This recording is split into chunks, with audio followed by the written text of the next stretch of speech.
वो जगह है जहाँ पर जो सीता जी की, ये सीता जी की मूर्ति है। यहाँ से रावण ने सीता जी को उठाया था। अब तो बिल्कुल एक शहर बन गया है, कहीं जंगल है, ऐसा कुछ नहीं है। एक काट्या मारुति लंबे हनुमान जी, जय हनुमान जी। अब इसमें लिखा है कि मंदिर में फोटो निकालना सख्त मना है, तो हम फोटो नहीं निकालेंगे। मैं आपको जल्दी से दिखा देती हूँ। अंदर देख लिया। अब पर्णकुटी, जहाँ पे राम जी रहते थे। ये जहाँ पे सीता जी को छोड़ के गए थे और सीता जी को उधर बुला लिया था, जहाँ पे मंदिर दिखाया था ना, वहीं से रावण ने उठा लिया था।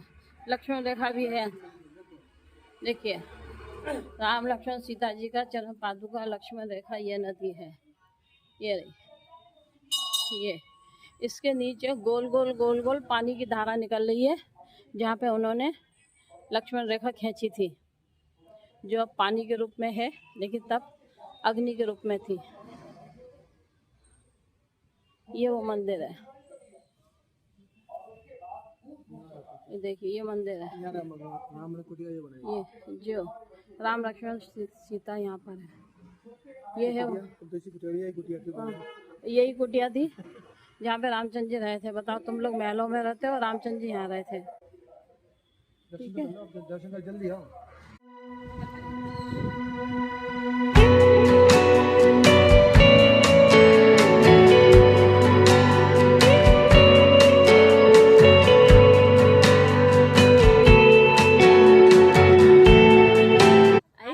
जहाँ पे लक्ष्मण जी ने नाक कान काटी थी, इसको तपोवन, तपोवन बोलते हैं, तपोवन। मैं आपको लेके चल रही हूँ जहाँ पे सुपर्णखा की लक्ष्मण जी ने नाक कान काटी थी, जिसके ऊपर ये नासिक का काटने से ही इसका नाम नासिक पड़ा था। ये देखिए लिखा हुआ है, श्री नाक कान काटी जगह है, काटी हुई जगह है, ये पूरी है आपकी नाक कान काटी जगह है। अब मैं आपको आगे लेकर चलती हूँ। ये वो मंदिर है, पूरी पर भी खूब सारे मार्केट बने हुए हैं, खाने पीने का सामान, कुछ खरीदने का, आपको सब कुछ मिल जाएगा। ये सबसे पहले विघ्नहर्ता हैं, गणपति जी हैं, जय गणपति महाराज की जय। गणेश जी की बहुत बड़ी मूर्ति, विघ्नहर्ता। ये लक्ष्मण जी का यहाँ पर शेष अवतार है, जिसकी तरफ मैं जा रही हूँ। यहाँ पर लक्ष्मण जी ने शक्ति प्राप्त करने के लिए तपस्या की थी, इसीलिए यहाँ पे ये शेष, इतना बड़ा शेषनाग का अवतार है। लक्ष्मण जी शेषनाग के अवतार थे, उन्हीं की तपस्या भंग करने के लिए यहाँ सुपर्णखा आई थी, जब उन्होंने उसके नाक और कान काट दिए थे। ये देखिए, ये काट दिया। ये वो जगह है जहाँ पर सुपर्णखा की नाक कट गई थी, जिसके नाम पे, नासिका कटने के कारण ही इसका नाम नासिक पड़ा है। ये देखिए, रामचंद्र जी वहाँ बैठे हैं। ये उन्होंने इस तरह से बना दी है। वही जगह है जहाँ पर नाक काटी गई थी। ये पत्थर पे बैठ के उन्होंने, यहाँ पर राम लक्ष्मण बैठे हुए थे जब सुपर्णखा यहाँ पर आई। यहाँ लक्ष्मण जी बैठे थे, रामचंद्र जी दूसरे पत्थर पे थे। रामचंद्र जी के पास गई, उन्होंने कहा लक्ष्मण के पास जाओ। तो जब वो लक्ष्मण के पास आई तो लक्ष्मण की तपस्या वो भंग करना चाह रही थी, इसलिए लक्ष्मण ने उसकी नाक कान काट दिए। देखिए लिखा भी हुआ है, देखिए पढ़िए, लिखा भी हुआ है, इस जगह श्री लक्ष्मण जी ने रावण की बहन सुपर्णखा का नाक काटा है, इसलिए शहर का नाम नासिक पड़ा है। भारत में श्री लक्ष्मण जी का शेष अवतार में एक ही मंदिर है। यह स्थान पुराण और पवित्र है। देखिए शेष अवतार का मैं आपको दर्शन करवाती हूँ। ये सबसे पहले आप हनुमान जी के दर्शन कीजिए। ये हनुमान जी सामने हैं, राम भक्त हनुमान। ये शेषनाग अवतार में ये लक्ष्मण जी बैठे हैं, देखिए ये शेषनाग अवतार में ये लक्ष्मण जी बैठे हैं। यहाँ पे शेषनाग अपने अवतार में पहला मंदिर, एक ही मंदिर है पूरे भारत में जहाँ पर शेषनाग अवतार में लक्ष्मण जी बैठे हुए हैं। इधर ये वट वृक्ष है, इस वट वृक्ष के नीचे, इस वट वृक्ष के नीचे ही इन्होंने तपस्या की थी। देखिए पत्थर भी इधर ही है जो इन्होंने बना दिया है पूरा, और यहीं पर ऐसी झोपड़ी में रहते थे। अब तो कह रहे उनको बनानी पड़ गई है, टूट गई होंगी। और ये पूरा वट वृक्ष है, देखिए इस वट वृक्ष की मान्यता देखिए कितनी है, कितना पुराना वट वृक्ष है। देखिए रामायण हमारी कितनी पुरानी है, देखिए ऊपर तक दिखाती हूँ। देखिए कितनी जटाएं निकल रही हैं इस वट वृक्ष की, वट वृक्ष की जटाएं देखिए, जटाएं कितनी सारी निकल रही हैं। देखिए यहाँ भी निकल रही है जटा, यहाँ भी निकल रही है जटा, खूब सारी जटाएं निकल रही हैं। पूरी जगह 5 वट वृक्ष जा रहे हैं, उसी के ये नाम उधर पर तक ये बना है। पंचवटी पड़ा है। ये देखिए यहाँ पर जब कुंभ लगेगा तो सारे जितने भी साधु संत नागा आएंगे, सबका टेंट इधर ही लगेगा। 250 एकड़ में 250 एकड़ में ये जंगल फैला हुआ है। अब हम आ गए हैं लक्ष्मी नारायण मंदिर में, जहाँ से कुंभ का शुभारंभ होता है। आपको जूते पहले खोलने पड़ेंगे, फिर आप मंदिर में प्रवेश करेंगे। ये लक्ष्मी नारायण मंदिर है। जब कुंभ स्टार्ट होता है तो सबसे पहले यहाँ पे पूजा होती है।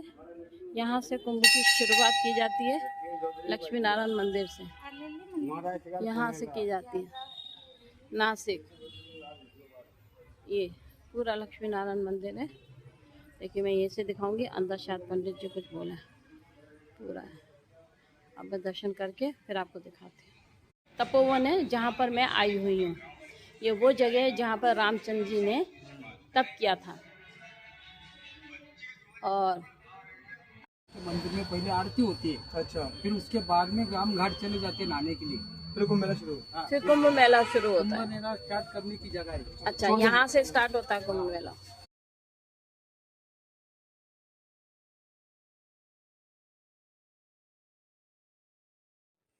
कहा जाता है कि एक बार गौतम ने यहाँ घोर तप किया। उनकी तपस्या से प्रसन्न होकर भगवान शिव ने गंगा माता को यहाँ आने का वरदान दिया। जब गंगा माता प्रकट हुई तो वे त्र्यंबकेश्वर पर्वत से होकर नीचे उतरी और यही गोदावरी नदी कहलाई। इसलिए गोदावरी को गौतम गंगा भी कहा जाता है। नासिक के पंचवटी क्षेत्र से होकर यह नदी बहती है, जहाँ राम, लक्ष्मण और सीता ने अपने वनवास का महत्वपूर्ण समय बिताया था।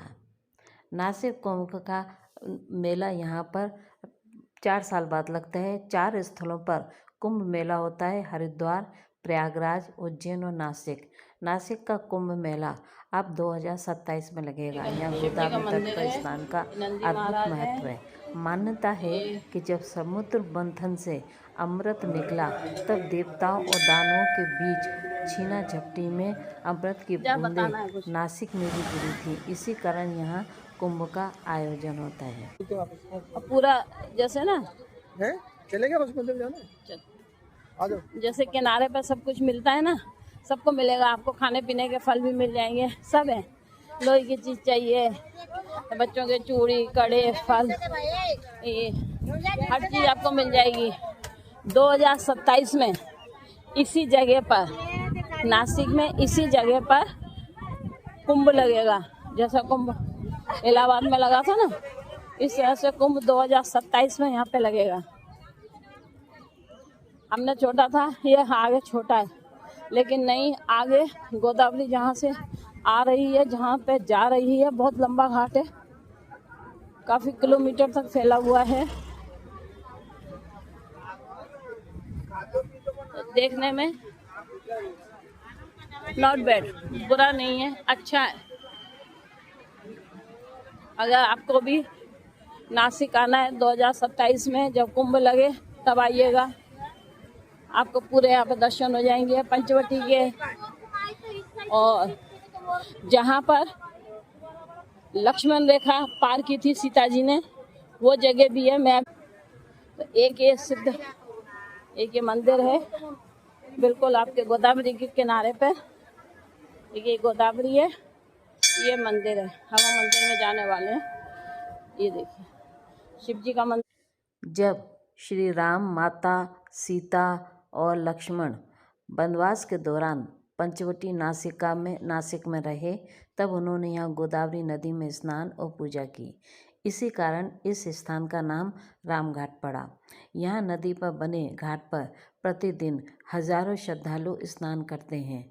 मान्यता ये भी है कि यहाँ स्नान करने से पापों का नाश होता है और पुण्य की प्राप्ति होती है। रामघाट का मुख्य केंद्र रामकुंड ही है, जिसे भगवान राम ने स्वयं बनवाया था। लोग मानते हैं कि यहाँ स्नान करने से मोक्ष की प्राप्ति होती है। अनेक लोग अपने पूर्वजों के अस्थि विसर्जन और पिंडदान भी यहाँ पर करने के लिए आते हैं। जब नासिक में कुंभ मेला लगता है तो रामघाट और रामकुंड से सबसे पवित्र स्थल माने जाते हैं। सभी अखाड़ों के साधु संत और लाखों श्रद्धालु यहीं शाही स्नान करते हैं।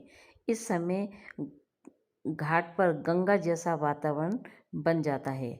संतों के प्रवचन, भजन, कीर्तन, धार्मिक अनुष्ठान प्राय रामघाट पर ही होते हैं। कहा जाता है कि यहाँ की पवित्रता और आध्यात्मिक ऊर्जा साधकों को विशेष अनुभव कराती है। गोदावरी के इस पवित्र कुंड में श्री राम ने स्नान किया था और यहीं से नासिक कुंभ का शाही स्नान आरंभ होता है। रामकुंड नासिक की आस्था का केंद्र है। यहाँ स्नान, तर्पण और दीपदान का अत्यंत महत्व है। प्रातःकालीन आरती और संध्या की आरती का दिव्य वातावरण अद्भुत अनुभव देता है। आसपास के प्रमुख मंदिर कालाराम, नाभिशंकर, संगरेश्वर, गोराराम मंदिर तीर्थ यात्रा को पूर्णतः रामकुंड क्षेत्र में पैदल दूरी पर कई दर्शनीय स्थल हैं। कालाराम मंदिर, पंचवटी, सीता गुफा ये इतनी सकड़ी गुफा है कि अंदर तक जाना, झुककर जाना कई लोगों के लिए मुश्किल प्रदान करता है। गोदावरी घाटों की श्रृंखला, समय मिले तो त्र्यंबकेश्वर ज्योतिर्लिंग, नासिक से लगभग 30 किलोमीटर का दर्शन आपकी यात्रा को पूर्णता से भर देगा। कालाराम मंदिर का बाह्य दृश्य, पंचवटी, पेड़, घाट, लोग, हस्तकला, प्रसाद, भोजनालय के कटवे, ये सब आपको यात्रा में पूरा सहयोग देते हैं। श्रेष्ठ समय प्रातःकाल या संध्या, भीड़ कम होती है, दर्शन स्नान सुगम रहता है। यातायात में Nashik road, railway station, airport से स्थानीय परिवहन उपलब्ध रहते हैं। कुंभ के समय उत्सव काल में भीड़ बहुत ज़्यादा, आवास पहले से बुक करें, प्रशासनिक निर्देशों का पालन करें, समर्थन स्थानीय गाइड, अधिकृत सूचना केंद्र के ताज़ा अपडेट लें, पर्यावरण, वीडियोग्राफी और कपड़ों की थैली, गोदावरी, पानी की बोतल अपने ये साथ यहाँ पर रामचंद्र जी ने सीता जी के नहाने के लिए गोदावरी प्रकट करवाई थी। गोदावरी देवी से प्रार्थना की थी, तो गोदावरी देवी इस पंचवटी में से निकल के गई थी। तो ये पंचवटी के बीचों बीच है गोदावरी, ये यहाँ से निकल रही है। ये देखिए, ये बीच में एक सराउंडेड सा है कुछ, इसके आसपास पूरी गोदावरी है। ये पूरे यहाँ से है, देखिए यहाँ से ये वो कुछ ऐसा आइलैंड टाइप का बना दिया है।